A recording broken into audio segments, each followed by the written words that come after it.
good morning. Have a blessed day. So பியூட்டிஃபுல்லாக fashion with கீர்த்தியில் நிறைய women entrepreneur and ஆண்டர்பிரனர்ஸும் பயங்கரமான women empowerment உருவாகி பெரிய லெவலில் பெரிய பெரிய showroom with bulk orders.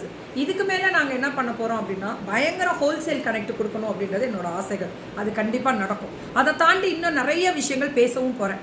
So first ஒரு ஃபேஷன் வித் கீர்த்தியில் நீங்கள் கனெக்ட் ஆனாலும் சரி, யாரோட நீங்கள் ஒர்க் பண்ணி கனெக்ட் ஆகி பிஸ்னஸ் டெவலப்மெண்ட் ஒர்க் பண்ணாலும் சரி, ஃபஸ்ட்டு வரும்போதே நல்ல டாப்புக்கு போவாங்க.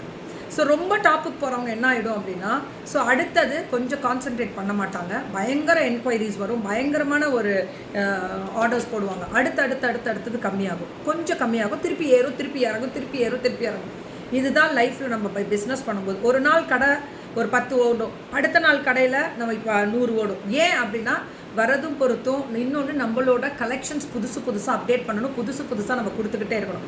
நம்மள்கிட்ட என்ன மாற்றம் இருக்குன்னு தேடணுமே தவிர்த்து மற்றவர்களிடம் என்ன மாற்றம் இருக்குன்னு தேடிட்டு மற்றவர்களை பார்த்துட்டு இருக்கும் பொழுது பிஸ்னஸ் ரொம்ப ரொம்ப ரொம்ப ரொம்ப ரொம்ப கேள்விக்குறியாகிடும். ஸோ அதுக்கு தான் நான் எப்போவுமே சொல்வேன், உங்கள் வேலையை நீங்கள் செஞ்சிங்கனாலே பிஸ்னஸில் பல மடங்கு உயர்ந்துடலாம், வளர்ந்துடலாம். நம்மளோட எப்படி கனெக்ட் ஆகணும்னு தெரியாமல் இருக்கக்கூடியவர்களும் ஏறாலும்.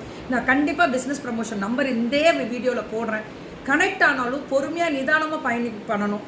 உங்கள் பிஸ்னஸை பார்க்கணும், மற்றவர்கள் பிஸ்னஸை பார்க்கவே கூடாது அப்படின்னு நான் எப்போவுமே சொல்வேன். பிஸ்னஸ் டெவலப்மெண்ட் அப்படின்றது ரொம்ப ரொம்ப நிதானம், பொறுமையோட, அமைதியாக, அதாவது யாரோட வேணால் நீங்கள் போட்டி போடலாம் அப்படின்றது உங்களோட உரிமை, உங்களோட ஆசைகள். நான் இப்படி போட்டு நான் அவங்கள பார்த்து நான் இன்னும் பெஸ்ட்டாக கொண்டு வரணும். ஏன்னா அவங்க ஒரு இடத்துல வளர்ந்து இருக்காங்க அப்படின்னா அது அவ்வளோ அடிப்பட்டோ கஷ்டப்பட்டோ அந்த இடத்துல நிற்பாங்க. ஸோ இன்னும் நான் பெஸ்ட்டாக கொண்டு வரணும் அப்படின்னு நினச்சிங்க அப்படின்னா அது போட்டியிலே ஹெல்த்தியான ஒரு போட்டின்னு சொல்கிறேன் நான். அது இன்னும் நீங்கள் பெஸ்ட்டாக கொண்டு போகலாம். ஸோ அவங்க எப்படின்னா பண்ணலாம், நானும் பண்ணணும்ல அப்படின்றது தப்பு. அவங்க எப்படி தான் பண்ணலாம், அவர்களை பார்த்து கற்றுக்கொள்ளலாமே தவிர்த்து அவர்கள் எப்படி பண்ணாங்கன்னு பார்த்தீங்கன்னா பயந்துருவோம். அவ்வளோ கஷ்டப்பட்டு போராடி தான் ஒரு இடத்துல நிற்பாங்க.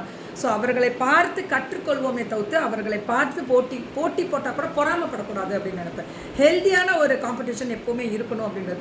ஆனால் நிறைய பேருக்கு நான் சொல்கிற ஒரு விஷயம், காம்படிஷன் இருந்தால் தான் லைஃப்பில் அடுத்த கட்டத்துக்கே போகும். ஸோ நமக்குன்னு ஒரு இல்லைன்னா போர் அடிக்குங்க. டெய்லி எந்திரிச்சோமா, கிளம்புனோமா, போனோமா, ஒர்க் பண்ணோமா, ரிட்டர்ன் வந்தோமா. ஸோ உங்கள் ஒரு பிராண்டிங்க்கு இன்னொரு காம்படிட்டிவ் வந்துச்சுன்னா அவங்க நல்லா இருக்கணும்னு நினச்சிருங்க. அது எப்போவுமே நினைக்கணும் மனசார. அதையும் தாண்டி நம்ம இன்னும் என்ன சாதிக்கலாம், அடுத்தது ஓடு, கண்டுபிடி, தேடு, புதுசாக வா. அதுதான் வேணும். அவங்க நல்லா இருக்கட்டும், நம்ம நல்லா இருக்கும், அவ்வளோதான்.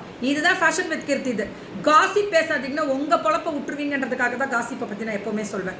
நான் எனக்கு என்ன தேவையோ வேலையை முடிச்சுட்டு வருவேன். என் ஃப்ரெண்ட்ஸுங்களோட ஜாலியாக பேசி என்ஜாய் பண்ணுவேன். அது எனக்கு ரொம்ப பிடிக்கும். ஸோ உங்கள் வேலையை நீங்கள் பார்க்கும் பொழுது இன்னும் பல மடங்கு உயர்வீங்க. தேங்க்யூ செல்லம்.